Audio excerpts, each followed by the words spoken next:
Welcome back to Home Track Heroes here on the CW11 at Evergreen Speedway. Caleb Hart and Kyler Hope with you, and our racing is sponsored by 425 Motorsports in Kirkland. They have got everything: driver's suits, race apparel, driver's seats, and safety equipment. 425 Motorsports, for the driver and all of us. Log on to 425motorsports.com.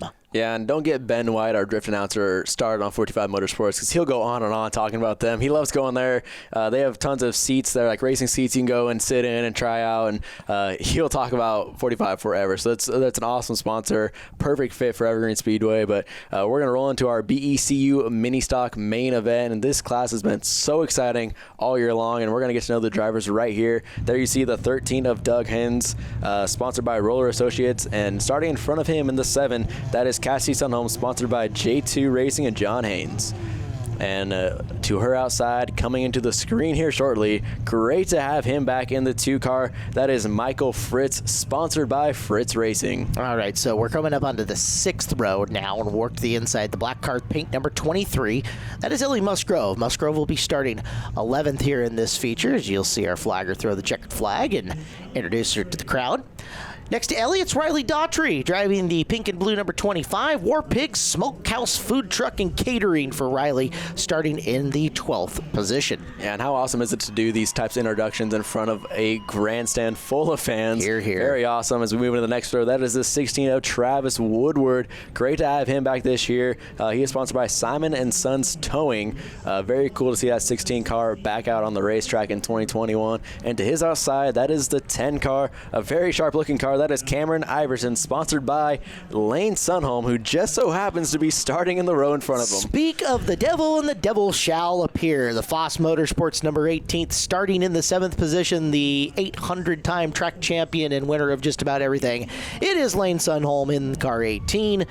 Next to Lane, good-looking race car, white, blue trim, red numbers for number 20, and starting in the 8th position, this is Jason Wilson. And starting up in front, Cole Reardon. He has been on victory lane a few times. Same with the car to his outside. We'll get him in a second. But that is the 4 car of Cole Reardon.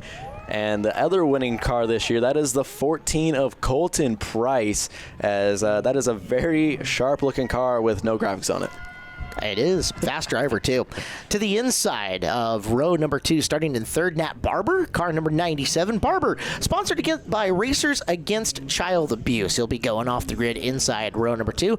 Next to him, similarly very sharp race car, the 521 is Mike Jensen. Jensen starting 4th, the outside of row number 2. And we're going to go up and check on your front row, the pole sitter.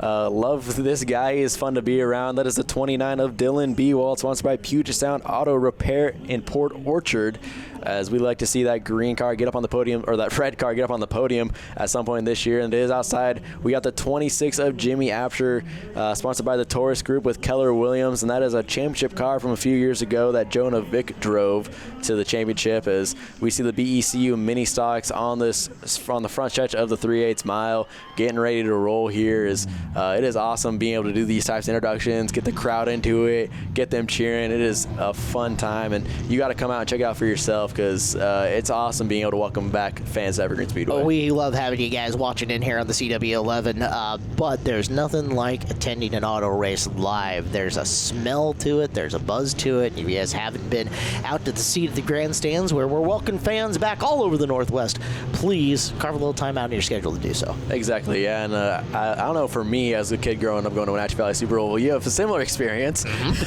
It was always the best memories of my childhood, and after this long quarantine, you definitely need to get your kids out to the racetrack. Evergreen Speedway is the best place for that. Tons of great entertainment, tons of great things to do, and it's a great facility overall, and it's just a blast. There's nothing like hearing the roar of the engines with a cheeseburger in hand, a cold soda, or if you're of age, a cold adult beverage, and just getting to spend a day at the races. Nothing quite like it, and really looking forward to this main event. They're going 30 laps. Now, this is a 4-cylinder division of stock cars once again. Limited wheel wheelbase, but as opposed to the Hornets where you can't really do a whole heck of a lot, they're on a racing tire, they're on racing suspension, they can do motor work, transmission work, flywheel work.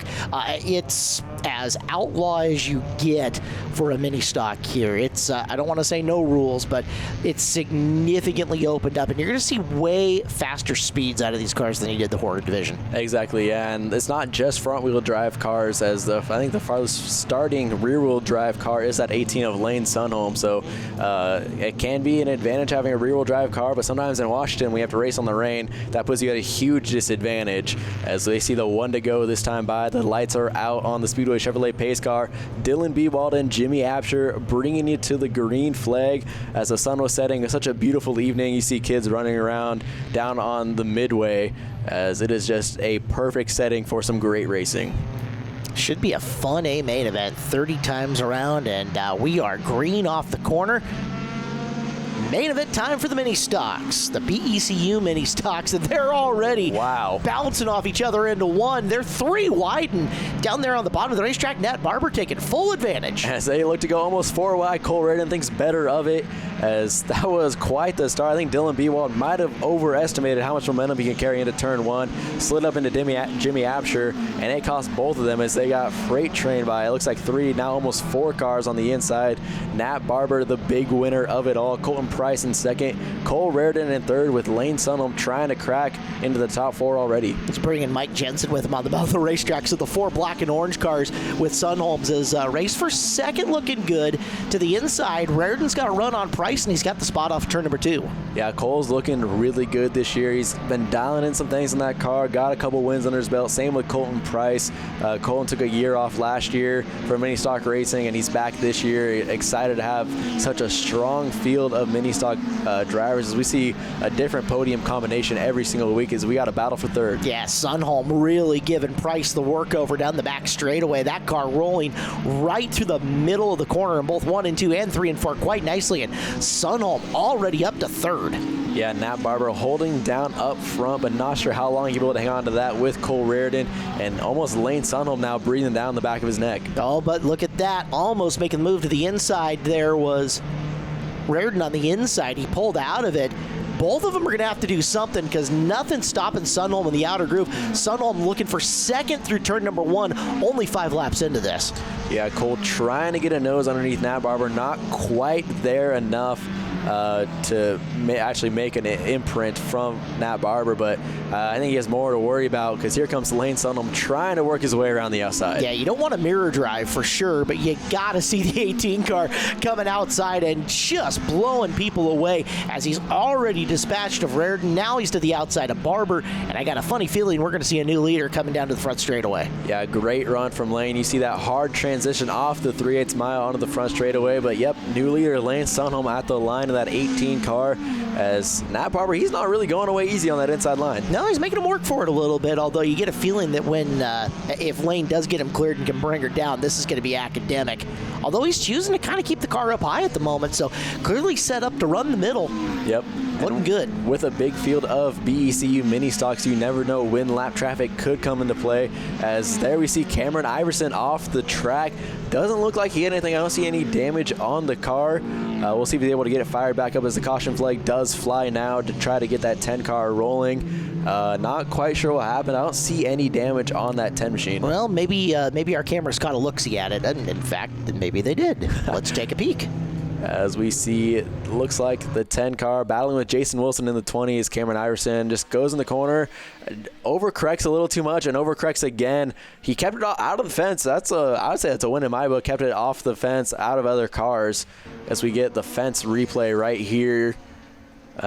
Just fighting the car through the corner, it looks like. Still a new car for him this year. Maybe just trying to find his limits on that car, but we're going to get them re-racked and restacked with 22 laps remaining. Yep, got that ugly kind of right, left death wiggle to it. Kind of a veteran move to stop where he did, drawing the caution so long as you don't go a lap down in the process, because then you're going to start double file style right on the back of the field and get a chance to advance your position again. Yeah, and he kept it out of Jason Wilson to his inside, kept it out of the tire barriers way off to his right-hand side, so definitely a very veteran move from the young Cameron Iverson as they are restacked. It is Lane Sunholm giving Nat Barber the outside line. See what he's able to do. We got a tough row behind him, Cole Reardon and Colton Price, but the green flag flies from John Peterson in that flag stand.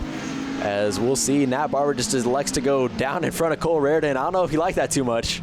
No, Reardon gave him everything that he could handle with the front bumper on that car and might have just tapped him again going into 3. Oh, yep. Oh, that's a tap, but then some.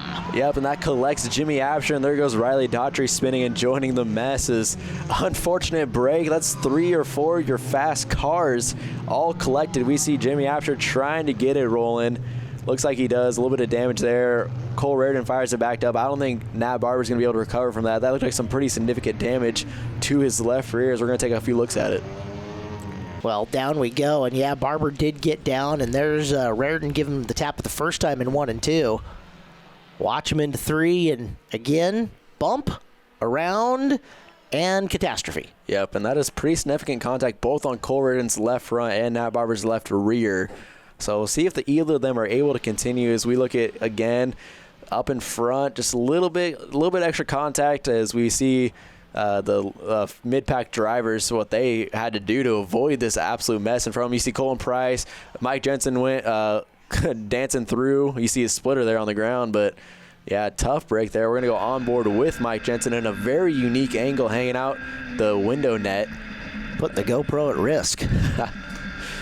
As you see, yep, Cole Reardon all over the back bumper, just right in line with Nat Barber's tire tracks as you see Mike Jensen pull that hard left. Look at the counter steer coming, getting the car back together. Yeah, that camera's a little wonky now.